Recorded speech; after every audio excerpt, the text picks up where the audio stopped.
नमस्कार। आज हम भारत के कुछ हालिया आर्थिक आंकड़ों पर एक नज़र डाल रहे हैं। जी हाँ। बेरोजगारी, लोग कहाँ जा रहे हैं, मतलब प्रवासन और गरीबी की क्या स्थिति है। बिल्कुल। ये जानकारी हमें एक दस्तावेज के अंश से मिली है और हमारा मकसद है कि इन नंबरों के पीछे की कहानी को थोड़ा समझें। हाँ, समझने की कोशिश करते हैं। तो चलिए शुरू करते हैं। पहली बात जो सामने आई है वो ये कि शहरी बेरोजगारी दर कम हुई है। हाँ, वित्त वर्ष 2024-25 की पहली तिमाही में, है ना। हाँ, 6.6% पर आ गई। ये तो 2017-18 के बाद सबसे कम है। बिल्कुल, ये एक महत्वपूर्ण गिरावट है और इसी से जुड़ा एक और ट्रेंड है, वो भी काफी दिलचस्प है। कौन सा? 2018-19 के बाद से ऐसा देखा गया है कि जो पुरुष श्रमिक हैं उनका गांवों से शहरों की ओर आना बढ़ा है। मतलब एक नेट माइग्रेशन हुआ है शहरों की तरफ। अच्छा, पुरुष शहरों की तरफ आ रहे हैं। जी लेकिन जहां तक मुझे याद है महिलाओं के मामले में कुछ अलग है। हाँ, बिल्कुल।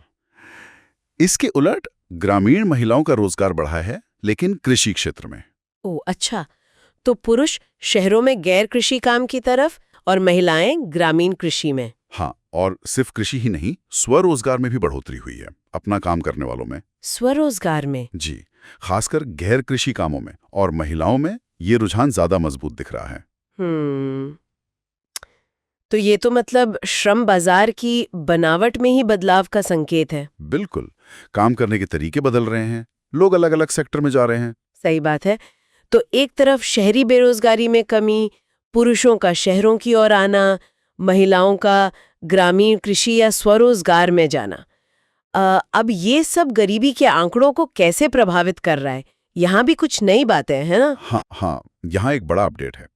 देखिए, जो अंतर्राष्ट्रीय गरीबी रेखाएं हैं उन्हें अब 2021 की क्रय शक्ति समता मतलब पीपीपी के आधार पर फिर से तय किया गया है। पीपीपी। अच्छा, ये वो तरीका है जिससे हम अलग-अलग देशों में करेंसी की असल वैल्यू की तुलना करते हैं। जी बिल्कुल, ताकि तुलना सही हो सके कि $1 या $2 की कीमत भारत में क्या है और अमेरिका में क्या है। समझ गई।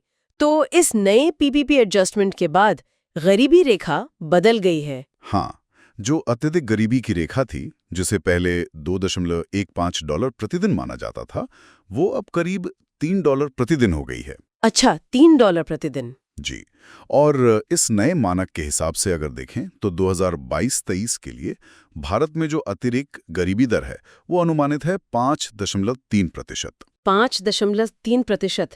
ये तो सुनने में काफी कम लग रहा है। हाँ, ये आंकड़ा बहुत कम है और विश्व बैंक के जो नवीनतम अनुमान हैं वो भी यही इशारा करते हैं कि भारत अत्यधिक गरीबी को मिटाने के लक्ष्य के बहुत करीब पहुंच रहा है। तो क्या हम कह सकते हैं कि अत्यधिक गरीबी लगभग खत्म होने की कगार पर है? देखिए, उस परिभाषा के हिसाब से तो बहुत नजदीक हैं, लेकिन पूरी तस्वीर थोड़ी और जटिल है। कैसे? अगर हम थोड़ी ऊंची गरीबी रेखा को देखें, मान लीजिए $4.20 प्रतिदिन वाली रेखा, तो उसके हिसाब से 2022-23 में भारत की करीब 23.1% आबादी आती है। ओह, मतलब 5.4% लोग अत्यधिक गरीब हैं, $3 से नीचे, लेकिन लगभग 23% लोग $4.20 से नीचे हैं। जी, तो इसका मतलब ये हुआ कि जहां सबसे ज्यादा गरीबी कम हुई है, वहीं एक बड़ा तबका, लगभग 1/4 आबादी अभी भी ऐसी है जो उस अत्यधिक गरीबी रेखा से तो ऊपर हैं, पर है तो गरीब ही, शायद रोजमर्रा की जरूरतों के लिए संघर्ष कर रही है। ये एक जरूरी बात है। तो अगर हम इन सब बातों को समेटें, शहरी बेरोजगारी कम हुई है, लोग काम के लिए जगह बदल रहे हैं, पुरुष शहरों की तरफ, महिलाएं गांवों में, कृषि और स्वरोजगार की ओर, हाँ, और नए अंतर्राष्ट्रीय मानकों से अत्यधिक गरीबी दर बहुत कम हो गई है, लगभग 5.5%। जी, लेकिन $4.20 वाली रेखा के नीचे अब भी 23% लोग हैं। बिल्कुल, ये एक मिलीजुली तस्वीर है।